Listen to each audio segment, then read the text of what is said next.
Bonjour à tous. Moi, c'est Jean-François Garcia. J'ai 65 ans. J'étais tailleur de pierre.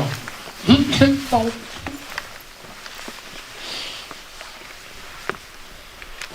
Je suis bu. C'est du bu. Il était un joueur de pétanque. Très bon. Je voulais même jouer à garçon. Faire des concours. Et bien sûr, j'ai jamais pris de médicaments ni vaccins. Par contre, je buvais du whisky. Ça, c'est bon, ça. Je me suis fait vacciner le 16 avril 2021. C'était le vaccin AstraZeneca, où justement ce vaccin n'est répertorié nulle part, même pas à l'étranger. Et le 21 mai 2021, je suis rentré en urgence à l'hôpital Lyon Sud. J'ai reçu plusieurs massages cardiaques. Ils ont annoncé à mon épouse une légionellose. C'est bizarre quand même. Et suivi d'un coma de 1 mois et demi. Donc j'ai fait beaucoup de rêves, n'importe lesquels, mais j'ai fait beaucoup de rêves. Pendant celui-ci, les docteurs ont demandé à mon épouse si elle voulait vivre avec un tronc, c'est-à-dire sans les jambes et sans les mains. Ma femme a été séchée carrément, hein. Je ne savais même pas quoi dire. Donc elle a dit bien sûr que je vais vivre avec un homme tant fou, elle était mon épouse et voilà quoi. Donc après, j'ai eu une dernière opération, c'est-à-dire que j'étais dans le sens de la mort, une dernière opération de la stomie. Parce que c'est la dernière opération que pouvaient me faire les chirurgiens. Et non, après, c'était direction là-bas, quoi. Voilà. J'étais décidé pour ça, nous, maintenant. Mais, je me suis réveillé. Mais par contre, horreur, des mains noires, des pieds noirs, nécrosés carrément.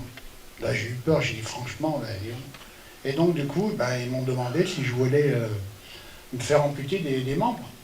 Alors, qu'est-ce que je voulais dire? J'ai dit oui, c'est en amputation. Mais bon, je ne m'en rendais pas compte parce que j'étais encore dans l'état comateux, à peu près. Donc, j'ai dit oui. Donc, voilà, opération, donc, à Edouard Herriot, opéré des 4 membres. Et j'ai eu la chance d'avoir un chirurgien, donne-moi ça. Et d'avoir un chirurgien, c'est-à-dire le docteur Gazarian, chirurgien de Gazarian, très bon chirurgien, qui m'a proposé de me faire une main en lambeaux, c'est-à-dire le bec de perroquet, que j'avais ici dans le ventre, nourri par le pouce. Donc c'était une bonne opération qui a été très réussie. Et de là, donc j'ai eu la main et j'ai pu prendre une fourchette, je peux prendre une fourchette, je peux faire ce que je veux, quoi. Et ensuite, bien sûr, je suis arrivé au MASU, donc pour une rééducation et pour avoir des prothèses pour pouvoir marcher. Et donc je fais la rééducation, donc au niveau des bras, bien sûr pour les muscler, au niveau des jambes, parce que je faisais quand même, à la sortie du coma, je faisais 57 kilos, hein, sans les mains, sans les pieds. Donc j'étais vraiment vidé, carrément. Et donc de là, ils m'ont fabriqué donc, les premières prothèses transparentes, où, quelque part, pour moi, c'était bénéfique, parce que bon, je ne pouvais pas marcher encore, hein. Et donc j'avais un fauteuil électrique à l'hôpital, donc je me baladais avec mon fauteuil électrique, mais par contre, après, je faisais la musculation en salle de rééducation. Et en septembre, donc 2021, première mise à pied, c'est-à-dire en fin de compte, je puis me mettre debout devant un miroir. D'ailleurs, pardon, j'ai pleuré comme un enfant. C'était vrai que c'était très émouvant de me voir debout. Je me suis dit que si je me mets debout, je peux faire d'autres choses. Et bien sûr, d'autres choses en voyant un peu tout le reste. Et puis après, bon, j'ai fait faire une prothèse. Donc, tu peux avoir là, mon couteau.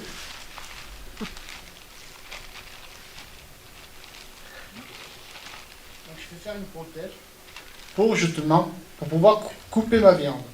Donc je le mets comme ça. Et là, je tiens ma fourchette et ma viande. Et je coupe. C'est bien. Mais il a fallu que je gueule pour l'avoir. C'est toujours pareil. Hein. On peut pas... Il vous donnera rien sans rien, mais il faut gueuler de temps. Non, ça pourrait. J'avais été où là? La prothèse pour douleur. Donc oui. Donc oui. Ah oui, j'ai voulu vous dire que je me suis mis debout la première fois, mais par contre, j'ai eu aucune douleur. Le pourquoi, le comment, j'en sais rien. Mais par contre, c'est peut-être parce que j'ai une force de nature qui est très phénoménale, quoi. Après, je suis sorti de l'hôpital. Donc le 22 février, 2022, en février 2022, pour faire des nouvelles prothèses chez Autoboc, je ne sais pas si vous connaissez à Oulin, donc au niveau des prothèses. De là, entre-temps, j'ai demandé à me faire fabriquer, donc je vais là, une prothèse justement pour avoir une béquille, c'est-à-dire qu'en fin de compte, bon je ne vais pas la mettre là, non, mais c'est bon, où j'ai justement j'ai une prothèse où j'enfile ce gant et puis après j'enfile dans la béquille. Ça, pour pouvoir marcher correctement, pour éviter de perdre l'équilibre. Ça, toujours pareil. Et je suis obligé de demander, quoi. Il faut toujours demander, de toute façon, on l'a dit. Et du coup, ils m'ont fait la prothèse pour la truc, ils m'ont fait des prothèses pour la... Mais par contre, au niveau des prothèses chez Chablol, par contre, l'inconvénient, c'est que j'avais des blessures et des douleurs au niveau des tibias. Surtout le tibia gauche. Donc, j'ai demandé à ce qu'ils me remplacent la coquille, quoi, disons tout, pas le pied complet, mais la coquille au moins. Ben, on m'a dit non, monsieur Garcia, non, il faut attendre encore un peu parce que c'est pas le moment de changer à ce jour. Bon, ben, attendre. Mais je ne veux pas attendre trop longtemps parce que ça me faisait très mal. Et donc, du coup, j'ai changé de prothésiste. Et là, je suis allé à Rocamore.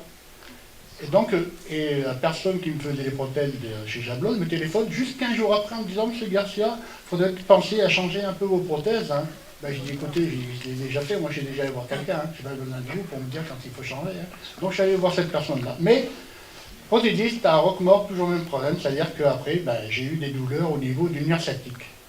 Et donc, du coup, ben, j'ai été obligé de changer carrément de prothèse. Donc j'ai été carrément en Espagne, faire mes prothèses.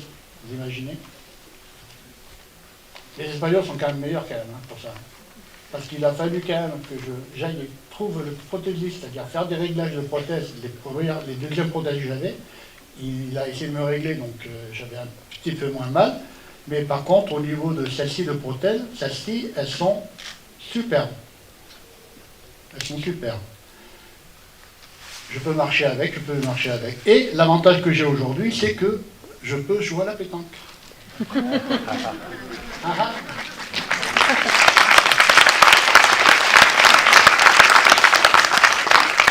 Et voilà ma prothèse pétanque. J'ai mis la boule là. Et je joue pour un joueur de pétanque. C'est bien. C'est vrai que ça me manquait beaucoup, quoi. Et comme en Espagne, donc, on a un parc qui est à côté de l'appartement, donc où on peut jouer à la pétanque tout après-midi complète, quoi, disons. Surtout quand il fait beau, hein, quand il pleut, non. Il n'y a pas de truc. Donc après, oui, j'étais allé.